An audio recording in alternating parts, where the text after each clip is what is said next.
Oui, professeur, nous continuons cet échange avec vous.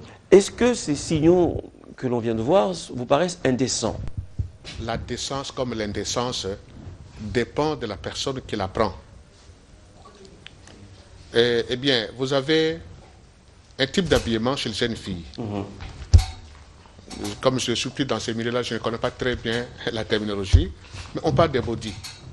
Bon, vous voyez une jeune fille qui s'habille, qui sait très bien que les dessus est trop court, mais elle le met quand même.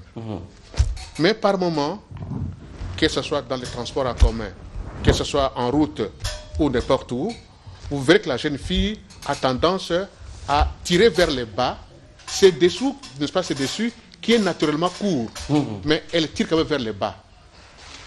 Est-ce pour dire que elle aurait bien voulu que les dessus soient un peu plus longs, ou c'est-il faut dire, est-ce que vous ne me voyez pas passer? Ou vous ne voyez pas ceci? Par exemple. Parce que souvent, elle tire le body juste là, à la hauteur des fessiers. C'est pour nous dire que vous ne voyez pas ça. Par exemple, oui. Donc, c'est un signal. Oui. C'est un signal, n'est-ce pas, un signal provocateur, mais silencieux, mais qui attend un preneur. En tout cas, les filles n'auront plus à nous cacher après cette émission. Madame Leki Yokali, vous êtes assise à côté du professeur Palama. Vous êtes chargée d'enseignement de stylisme en 3e graduat mode, pratique de métier en 2e graduat mode et dessin tissu en 1er graduat à l'ISAM. Autant dire que vous connaissez tout un peu sur le sujet d'aujourd'hui et sur la mode. Alors, on a regardé ensemble cet élément sur la tendance actuelle. Je voudrais vous poser la question, quelle est aujourd'hui la tendance actuelle dans l'habillement des jeunes, des femmes en général? En fait, la tendance actuelle pour les femmes, c'est la séduction, c'est la transparence, le fair play autour de soi. C'est un peu de tout cela aujourd'hui. Mais vous n'êtes pas habillé comme ça? Et non, ça dépend des goûts. Des lieux. Mais vous avez vu, les filles se présentent comme ça au deuil, hein? Oui, chaque jour nous l'envoyons. Et vous les voyez alors? Oui, mais oui? je ne me sens pas attiré par cette tendance-là. Vous n'êtes pas attiré par cette tendance? De cette façon-là. Et qu'est-ce qui fait que ça soit vraiment la tendance? Est-ce que c'est parce que les hommes désirent voir les femmes comme ça? Bon, je ne sais pas ce qu'en pensent les hommes parce que je suis femme, mais peut-être que intérieurement, les filles veulent être à la page, à la mode actuelle, être en vogue, être vues. C'est quoi, Beyoncé Beyoncé, elles veulent ressembler à Beyoncé, oui, ressembler à l'étranger, à tout ce qui est vu et dans les films actuels. C'est un peu ça. Ouais. Est-ce que ça ne vous inspire pas un peu la peur? Est-ce qu'on ne va pas perdre ainsi nos critères de beauté petit à petit? Les critères de beauté africains? Oui, africains, parce qu'on était habitué à l'accoutrement lent, en pagne, cachant un petit peu le corps. Non? Bon, hélas, non, parce que la mode change tout le temps, hein, elle n'est pas statique.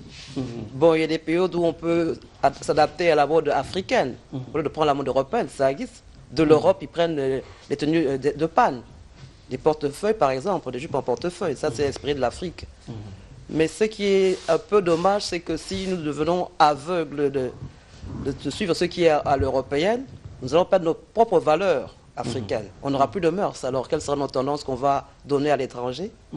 Il n'y en aura plus. Parce que nous sommes plus nombreux à avoir plusieurs inspirations africaines. Dans chaque tribu, par exemple. Il y en a beaucoup, énormément, de la tradition. On ne demande pas de copier la tradition, mais de s'inspirer pour faire l'actualité, le modernisme. Mais si on ne passe pas par là, que seront demain?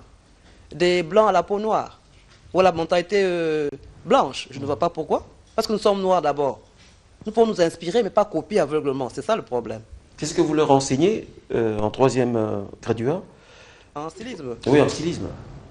J'apprends aux étudiants de reconnaître les différentes tendances de la mode, comment ça se passe à l'étranger notamment, dans les industries, et comment nous y mettre pour s'y adapter, pour ne pas aussi former une entreprise congolaise, s'il le faut.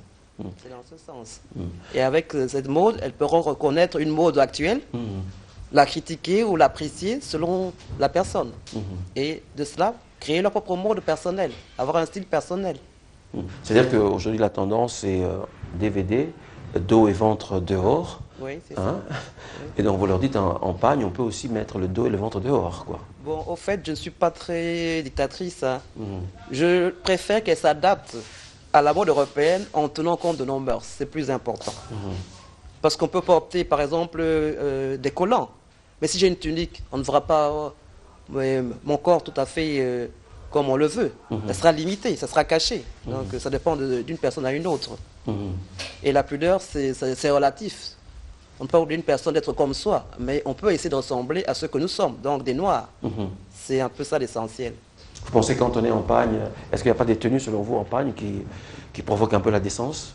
Non? Si, malheureusement, Il y en a? parce que nous pouvons porter un pan Oui. ou en marchant, on voit toute la jambe, ou Bien la sûr. cuisse. Bon, Oui. c'est aussi provocateur. J'en vois tout le temps. Oui, ça arrive souvent.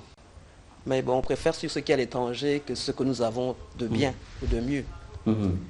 Ça dépend d'une personne à une autre. C'est un peu ça. Très bien, donc vous enseignez en deuxième graduat vos pratiques de métier. Métier de quoi? Pas du métier, oui, de la coupe-couture. Coupe et Donc couture. les patronages, l'étude de modèle, c'est tout ça là-dedans. Vous êtes femme, vous avez suivi aussi avec beaucoup d'attention cette pratique qu'on appelle jacquard. Après avoir séduit la personne, les femmes recourent malheureusement à des pratiques que nous avons vues pour s'attacher ou essayer d'obtenir fidélité de l'homme. Qu'est-ce que vous en pensez? Bon, Vous je connaissez sais ce pas, phénomène? j'ai déjà entendu parler de ça Oui. quand je fus petite, mais...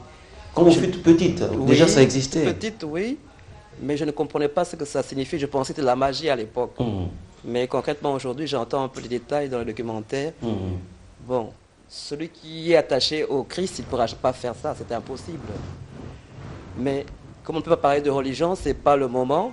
Et celui qui trouve que la liberté totale lui appartient, il est libre. Mais je ne suis pas partisan de ça. Revenons un peu sur la séduction. Vous pensez aujourd'hui, même si certains hommes le démentent, que vraiment le canon de beauté de la femme congolaise, c'est avoir un fessier gros? Bon, apparemment, c'est ce que j'entends dire par les Congolais et les Africains en général. Oh, Mais vous enseignez quand même aux filles. je ne partage pas ce point de vue. Ah bon? Non? Non, je ne partage pas ce point de vue. Parce qu'on peut être forte et bien structurée. Ce qui est important pour ça, je crois, pour moi, c'est ça. Oui. On peut être mince ou maigre et mal structuré. Mais ce qui est important, c'est l'habillage, la tenue sur soi qui fait que ça fait un look particulier. L'assemblage des couleurs, des formes, l'harmonie de la forme avec la tenue du vêtement, tout ça, ça fait un plus. Et là, ça donne un look et une séduction particulière. Ça devient un style personnel. Je préfère encore ça que de regarder le postérieur et tout. Bon, je trouve que c'est artificiel, quoi. Parce que ce qu'on entend en documentaire, on prend toutes sortes de produits, c'est artificiel. Est-ce que je ne pense pas qu'on est plus beau tel que nous sommes là, créés, naturellement? Je ne sais pas. Je Donc pense vous que c'est pouvez... mieux d'être comme on est Oui. que de faire de ce qui est artificiel. Est-ce qu'aujourd'hui, vous pouvez conseiller, selon le physique de la personne qui est en face de vous, la tendance qui mettrait plus en exergue cette personne-là, ou l'habillement, le style à mettre? Vous pouvez. Donc, comme vous avez dit tout à l'heure, ça dépend du physique de chaque personne. Oui, mais je sais apprécier par rapport à la personne. Une personne de forte taille, vous pouvez plutôt conseiller telle tenue. Oui. Alors, quelles sont les couleurs qui seraient en vogue aujourd'hui? Aujourd'hui, Oui. ce sont les couleurs vives. Le noir, le rouge, le bleu. En général, ce sont les couleurs primaires, comme on appelle ça. Ceux qui sont naturels. Et souvent, elles reviennent chaque année, à chaque période. Et d'une manière et d'une autre, la tendance est plus exagérée par rapport à d'autres périodes. Souvent, c'est un peu ça dans la mode. On a vu souvent que, vous l'avez dit tout à l'heure, la mode est plutôt focalisée sur le collant et body. Hein? C'est ça qu'on voit partout. Hein? Collant et body, malgré qu'il fasse chaud dans notre pays, les filles quand même portent le body, enfin le collant, beaucoup plus souvent. Mais il faut préférer des collants en coton, parce En qu'il fait coton. chaud. C'est le climat chaud ici. Et de préférence qui ne sert pas trop au corps. Les bodys, on peut les choisir. Si on a une petite taille, on prend une taille un peu plus longue, parce que si c'est trop court, alors c'est pour ton jeune frère ou ta jeune soeur, je ne sais pas. Il faut respecter un peu son âge et un peu cette façon de s'habiller aussi, en tant qu'Africain. Je voulais donner la parole à ce jeune que j'ai invité. C'est un jeune qui est dans la communication, qui travaille dans une agence, qui fait beaucoup de pubs. Vous avez peut-être déjà vu sa tête dans un panneau publicitaire d'un savon quelconque. Il est avec nous. Joe, est-ce que ce dont on a parlé aujourd'hui, c'est de la réalité? C'est-à-dire cette tendance qu'ont les femmes aujourd'hui, à tout prix, de recourir à tous les moyens pour se donner un physique imposant?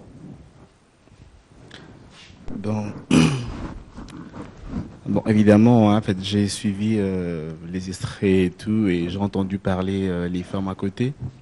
Bon, évidemment, c'est une réalité dans notre pays, quoi. Bon, de mon côté, je me dis, bon, personnellement, c'est question de goût. Parce qu'aujourd'hui, il y a des gens qui préfèrent à ce que les femmes soient, je sais pas moi, balèzes, hein, c'est-à-dire avec des postérieurs, je sais même pas comment. Mais moi, je préfère, hein, ça veut dire mince. C'est vrai. Ouais. C'est vrai. Oui, ça me plaît comme ça. Et, elle risque de casser mon lit. Je préfère une. Oui, Méchant, mais ça me va comme ça. Méchant. Parce que moi j'ai un gros ventre. Imaginez, je vous touche, on est en train de danser ensemble, je touche comme si je sens qu'il y a un truc là, c'est pas normal. Je vais sentir quand même que ça va, qu'à côté. Donc, et puis bon, en fait, c'est vraiment, je sais pas, moi j'ai déjà entendu parler des Akala et tout, mais j'ai mimé pas tellement trop. Je pensais que c'était de l'imagination, hein, un peu du superflu congolais. Oh, c'est la réalité. Oui, mais je me suis rendu compte évidemment que c'est une réalité. Et c'est vraiment très écœurant. Et puis je me dis, pourquoi les filles font des fiers ailleurs? Ça sert à rien qu'on les appelle, elles disent non, mais pourquoi tu obéis des trucs comme ça? Parce que si elles recourent à ça, ça veut dire que non, elles ne se sentent pas tellement confiantes en elles-mêmes. Donc c'est vraiment des choses que j'ai appris évidemment avec ce que j'ai vu là, mais c'est vraiment compliqué.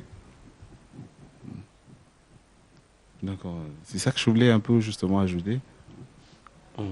Donc ça sert à rien à ce qu'on puisse recourir à tout ça, parce que ça sert à rien aussi. Franchement, le goût et les couleurs, on ne se discute pas. Hein. C'est-à-dire on peut vous aimer de la manière dont vous êtes, et on vous appréciera de la manière dont vous êtes. C'est comme a dit le professeur, naturellement, hein, c'est naturel. C'est-à-dire chaque personne sur cette terre, Dieu a créé une âme sœur pour elle. Ça sert à rien qu'on puisse faire de trucs pour, je sais pas moi, arriver à quoi. Je vous remercie. Je vous remercie beaucoup, Joe, d'avoir apporté cet éclairage dans cette émission.